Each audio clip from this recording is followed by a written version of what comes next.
Hello दोस्तों, स्वागत है आप सभी का आपके अपने YouTube channel BK learning point में। आज हम लोग बेलन के बारे में पढ़ने जा रहे हैं, सिलेंडर या बेलन। ठीक है, इससे सवाल आते हैं कि बेलन का आयतन क्या होगा, इसका वक्र पृष्ठ क्या होता है, संपूर्ण पृष्ठ क्या होता है, इस सब के बारे में हम लोग जान लेते हैं आज पहले। ठीक है, सबसे पहले बेलन होता क्या है, कैसे बनता है बेलन। ठीक है, बेलन या फिर जिसे सिलेंडर कहते हैं, सिलेंडर। ठीक, ये हो गया। ठीक, ये क्या होता है, आपने घरों में सिलेंडर देखा होगा, सेम उसी आकार का होता है। ठीक, इसमें जैसे मार्कर देखो, ये हमारा मार्कर देख रहे हैं आप। ठीक, इसमें देखो ये सिलेंड्रिकल है। ठीक है, अब देखो यहाँ पर ये एक गोलाकार इधर है, मतलब इसकी एक नीचे वृत्त बन रहा है और एक ऊपर वृत्त बन रहा है। देखो इधर ये इस तरीके से घूम रहा है, ऊपरी वृत्त, और ये निचला वृत्त हो जाएगा। ठीक, और दोनों क्या होंगे, समान आकार के वृत्त होंगे ऐसे। ठीक है, और ये यहां से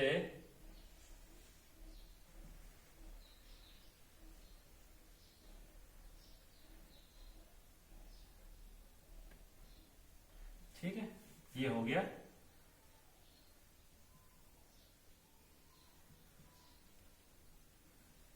ये हो गया आपका सिलेंडर। ठीक, अब देखो ये इसी टाइप का बन गया। ठीक है, तो ये इसकी जो लंबाई होती है, बेलन की लंबाई, बेलन की ऊंचाई कहलाती है, या फिर ऊंचाई कह दें या फिर बेलन की लंबाई कह दें, एक ही बात होती है। तो यहां से लेकर इसके सेंटर से जो इसका ये होता है, ये मुख्य अक्ष कहलाता है। वैसे देखा जाए तो ये क्या होता है, इसका बेलन का अक्ष होता है। ठीक, और यहां से लेकर यहां तक की जो होगी वो हम लोग त्रिज्या मान लेते हैं कि आर है। ठीक है, ऊपर नीचे दोनों तरफ आर ही होगी क्योंकि एक समान वृत्त है। ठीक है,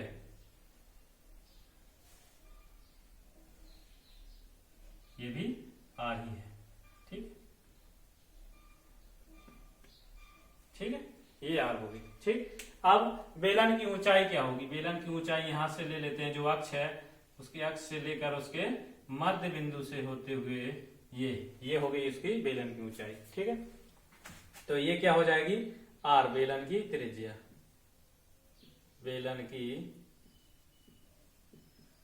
त्रिज्या। ठीक है, अगला है, ये क्या होता है, बेलन की ऊंचाई, बेलन की ऊंचाई, या फिर इसी को हम ऐसा लिटा दें। ठीक है, ऐसा लिटा दें अगर, तो यही बेलन की क्या कहलाएगी, लंबाई। बेलन की ऊंचाई ही क्या कहलाएगी, बेलन की लंबाई। कहीं कहीं पे लंबाई दी रहती है। ठीक है, तो उसको भूलना नहीं, वो क्या लिखा है, बेलन की लंबाई एक्चुअल में वो क्या है, बेलन की ऊंचाई दी हुई होती है। सवालों में होता है कि बेलन की लंबाई इतनी है, अब आप कहोगे बेलन की लंबाई तो बताया नहीं, तो बेलन की लंबाई ही बेलन की क्या होती है, ऊंचाई होती है। ठीक है, ये इस तरीके से होता है बेलन पूरा। ठीक है, अब सवाल कैसे बनते हैं, सवाल बनते हैं, बोल दिया जाएगा, जैसे मान लो इसमें बोल दिया गया है कि ये एक बेलन है। ठीक है, ऊपर से खुला हुआ मान लेते हैं, नीचे से बंद किया हुआ मान लेते हैं। ठीक है, कि नीचे से बंद है, ऊपरी भाग खुला हुआ है। ठीक, तो इसमें अगर हम कोई लिक्विड डालें, जैसे मान लो मिल्क हो गया, दूध हो गया, या फिर पानी हो गया, या फिर कोई भी ऑयली कोई सब्सटेंस डालें, तो क्या होता है, कोई भी जो है, जैसे पानी मान लेते हैं हम लोग। ठीक है, साधारण पानी मान लेते हैं, पानी इसमें भरेंगे तो इसकी दक्षता क्या होगी, इसमें कितना पानी बनेगा।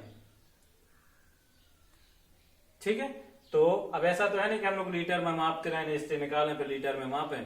तो जो इसका बेलन का आयतन होगा, जितना आयतन आएगा उतना ही हमारे पानी का आयतन होगा, मतलब उतने लीटर पानी इसमें बनेगा। वही क्या हो जाती है, उसकी दक्षता, कि वो बोल देगा इसकी बेलन की दक्षता कितनी होगी, पानी भरने में, पानी भरा जाता है तो पानी की दक्षता कितनी हो जाएगी, मतलब बेलन का आयतन पूछ रहा है। ठीक है, अगर बोला जाए कि एक बेलनाकार है, बेलनाकार जो भी मान लेते हैं, जैसे गोलाकार एक मान लो पर्दी बनी हुई, घर बना हुआ है, सिलेंडर टाइप का घर बना हुआ है। ठीक है, जैसे खंबा हो गया, खंबा एक तरीके से सर्कुलाकार होता है, पुराने खंबे आप लोगों ने घरों में देखे होंगे। ठीक है, सर्कुलाकार होता है, बिल्कुल ऐसे बेलन के टाइप का होता है, ऐसे मार्कर के टाइप का लगा होता है। ठीक है, नीचे रखा होता है, ऊपर दीवार रखी होती है कुछ इस तरीके से। तो ये खंबा हो गया। तो बोलता है कि इसमें अगर पेंट पोता जाए, पेंट मतलब क्या बोलते हैं, लंगा जाए इसको। ठीक है, कलर किया जाए इसको, तो इसमें कितना कलर लगेगा, ठीक है। या फिर ये कलर लगाने में 1 वर्ग सेंटीमीटर कलर लगाने में हमें 10 रुपए खर्च हो रहे हैं, पूरे खंबे पर या सिलेंडर पर या बेलन पर पुताई करने में जो रंग लगेगा उसमें कितना खर्चा आएगा, ऐसे सवाल पूछ लिए जाते हैं, ठीक है। तो हम क्या करेंगे, पहले उसका वक्र प्रश्न निकाल लेंगे, ठीक है। उसका वक्र प्रश्न निकाल लेंगे और फिर उसमें जितने वक्र प्रश्न कितने में आएगा, वर्ग सेंटीमीटर में आएगा या वर्ग मीटर में आएगा, तो 1 वर्ग मीटर में जितना खर्चा होता है पूरे वक्र प्रश्न का उसमें गुणा कर देंगे तो हमारा आंसर आ जाएगा। जैसे सवाल ले लेते हैं हम, ऐसे समझ में नहीं आएगा, ठीक है। ये हो गया, ये बन गया। अब आप लोग फॉर्मूले लिखिए इसके फॉर्मूले क्या होते हैं, ठीक है। तो बेलन का आयतन कैसे निकालेंगे हम लोग, आयतन, ठीक है। तो बेलन का आयतन होता है पाई आर स्क्वायर एच, ठीक है। अब बेलन का दूसरा सूत्र है, बेलन का वक्र पृष्ठीय क्षेत्रफल या वक्र पृष्ठ कह दें या फिर वक्र पृष्ठीय क्षेत्रफल कितना होता है, तो ये होता है 2 पाई आर इंटू एच। और अगर हम बात कहें बेलन का संपूर्ण पृष्ठ, बेलन का संपूर्ण पृष्ठ तो क्या होगा, निकाला क्या जाएगा, देखो ऊपर सर्किल बना था हमारा, तो ऊपर का क्षेत्रफल, ऊपरी आधार का क्षेत्रफल पाई आर स्क्वायर प्लस ये बीच का क्या हो जाएगा 2 पाई आर वक्र पृष्ठ ही होगा बेलन का, और फिर नीचे जो वृत्त बना था उसका क्षेत्रफल मतलब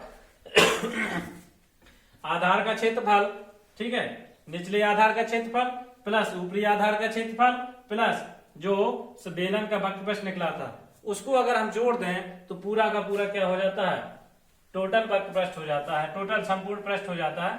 कितना हो जाएगा यहां से 2 pi r h plus 2 pi r square, ठीक है। तो अगर हम यहां से कॉमन ले लें 2 पाई आर कॉमन ले लेते हैं तो आंसर क्या आ जाता है हमारा एच प्लस आर, ठीक है। तो आपको ये याद रखना है, ठीक। ये आयतन को हम लोग V से डिनोट करते हैं, एरिया को A से डिनोट करते हैं,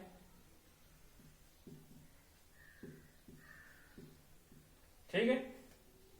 संपूर्ण पृष्ठ इसको भी A से ही प्रदर्शित करेंगे, ये A हो गया, ठीक है। ये A टोटल लिख लीजिए, ठीक है, ये टोटल लिख लीजिए, ये हो गया। ये सूत्र आपको याद रखने हैं, ठीक है, ठीक है।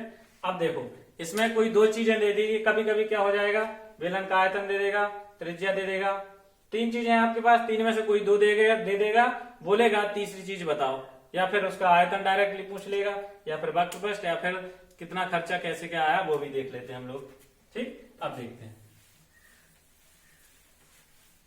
ठीक है। जैसे मान लो क्वेश्चन है, ठीक है। अब क्वेश्चन के लिए हमारे पास कोई बुक तो है नहीं, तो खाली हम जो बोलते हैं आप लोग वो करिए, ठीक है। देखो हमने क्या किया, सवाल क्या है हमारा, पहले सवाल देख लीजिए आप लोग, चित्र बनाना बहुत जरूरी है, पहले हम लोग चित्र बना लेते हैं इसका, ठीक है। हमसे बोला गया कि एक बेलन है जिसकी त्रिज्या कितनी है, जिसकी त्रिज्या है 7 सेंटीमीटर है, 7 सेंटीमीटर है, और उसकी ऊंचाई दे रखी है, ऊंचाई एस दे रखी है हमारी 44 सेंटीमीटर, 44 सेंटीमीटर नहीं दे रखी है, मान लो 12 सेंटीमीटर मान लेते हैं, ठीक है। 7 सेंटीमीटर त्रिज्या, 12 सेंटीमीटर ऊंचाई, तो हमसे पूछ दिया जाएगा कि बेलन का आयतन बताओ, ठीक है। बेलन का आयतन बताओ क्या होगा, बेलन का आयतन क्या होगा, तो आपका जवाब क्या होगा, बेलन का आयतन क्या होता है, V बराबर पाई आर स्क्वायर एच। यहां से पाई का मान कितना सब लोग जानते हैं 22/7, आर कितना है 7 गुणा 7 गुणा ये कितना है h 12, कितना आ गया 7 से 7 कैंसिल हो गया। अब देखो ये कितना हो गया 7 दूनी 14, 7 दूनी 14 और 1 15 गुणा 12, कितना बचा 12 चौके 48, 12 पंचे 60 और 4 64, 12 1 12 और 6 18, 1848 घन सेंटीमीटर हमारा क्या हो गया, इसका आयतन हो गया। अगर हम किसी द्रव या पानी से या फिर ऐसा सवाल होता है यही कि जिसकी त्रिज्या एक बेलन है, जिसकी त्रिज्या 7 सेंटीमीटर है, ऊंचाई 12 सेंटीमीटर है। हमने एक बर्तन में से दूध इस बेलन में भरा गया, बेलन पूरा भर गया, तो दूध की मात्रा कितनी थी? ठीक है, तो दूध की मात्रा कितनी थी? इतनी थी। आयतन के बराबर होगी, क्योंकि दूध हमेशा आयतन में, लीटर में नापा जाता है। तो दूध की मात्रा हम किस में बताएंगे? आयतन में। अगर ये मात्रा पूछ दी जाए तो इसका मतलब आयतन ही पूछ रहा है। ठीक है, तो आपको क्या करना है? केवल आयतन निकाल देना है, 1848 घन सेंटीमीटर। ठीक, ये हो गया आपका आंसर। ठीक, अब दूसरा आंसर, दूसरा सवाल हम लोग देख लेते हैं। चित्र नहीं मिटाते हैं क्योंकि चित्र बार बार बनाना पड़ता है। ठीक है, अब हमसे पूछ दिया गया, यही सवाल मान लेते हैं हम, यही सवाल है टोटल कि एक खंबा है, मान लो बेलनाकार खंबा मान लिया। क्वेश्चन आप लोग लिख लीजिए, बेलनाकार खंबा मान लिया जिसकी त्रिज्या 7 सेंटीमीटर है और ऊंचाई क्या है? 12 सेंटीमीटर है। और हमसे कहा जाए कि इसको रंगाई करना है, पुताई करना। दिवाली के अवसर पर हम लोग घर पोतते नहीं है, तो खंबा है, खंबा को पोतना है। ठीक है, पुताई करनी है। ठीक, तो उसमें ये भी कहा गया है कि 1 वर्ग सेंटीमीटर में कितना? 1 वर्ग सेंटीमीटर में, 1 वर्ग सेंटीमीटर पुताई करने में रंग का खर्च, जो रंग लगता है उसका खर्च कितना है? रंग का खर्च जो है हमारा कितना है? 20 रुपया है। ये सवाल में कहा गया है। सवाल में क्या कहा गया है कि एक खंबा, बेलनाकार खंबा है जिसकी त्रिज्या 7 सेंटीमीटर, ऊंचाई 12 सेंटीमीटर है और 1 वर्ग सेंटीमीटर पुताई करने में हमें 20 रुपए खर्च आता है। तो पूरा खंबा करने में, पूरा खंबा को पोतने में हमारे रंग का जो खर्च होगा, टोटल खर्च कितना होगा, हमें ये बताना है। सवाल ये है। ठीक, तो हम लोग खर्च बताने से पहले डर जाते कि खर्च क्या होता। तो पहले हम लोग क्या करेंगे, कहाँ कहाँ रंग लगेगा कहाँ पर? तो बेलनाकार खंबा है। अब देखो ऐसे रखा हुआ है, मान लो ये चीज। ठीक है, ये बेलनाकार खंबा हो गया हमारा। ठीक है, दिख रहा है ना, ये बेलनाकार खंबा हो गया। ठीक है, इसके चारों तरफ ही तो पुतेगा, ऊपर नीचे तो पुतेगा नहीं। मतलब ये आधार और ये आधार छूट जाएगा, बाकी ये बीच में पुतेगा। तो बीच वाला क्षेत्रफल क्या होता है? वक्र पृष्ठ। ठीक है, हम लोगों को मतलब क्या निकालना है? सीधा सीधा बेलन का वक्र पृष्ठ।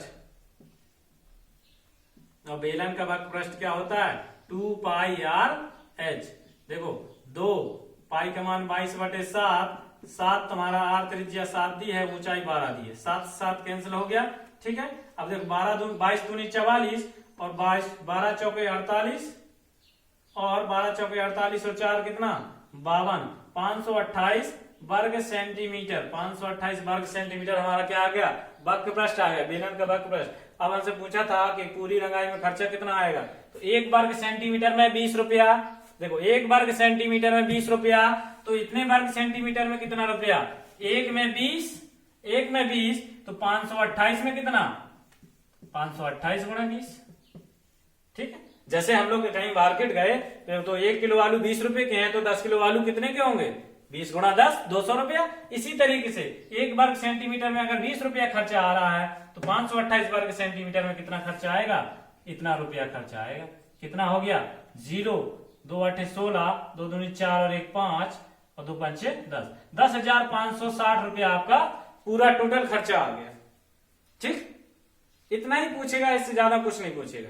ठीक है, अगर कभी कभी बोल दिया जाए कि नहीं हमें तो पूरा पोतना है, ये ऊपर वाला नीचे वाला भी पोतना है, तब क्या करेंगे? संपूर्ण पृष्ठ निकालेंगे। क्या निकालेंगे? संपूर्ण पृष्ठ निकालेंगे और उसमें इसका गुणा कर देंगे। ठीक है, इसी तरीके के सवाल कर लेना। ठीक, अगर पूछा जाए तो। ठीक है, अब एक टाइप का और देख लेते हैं हम लोग सवाल, इसके बाद सारे टाइप ही यही खत्म हो गए।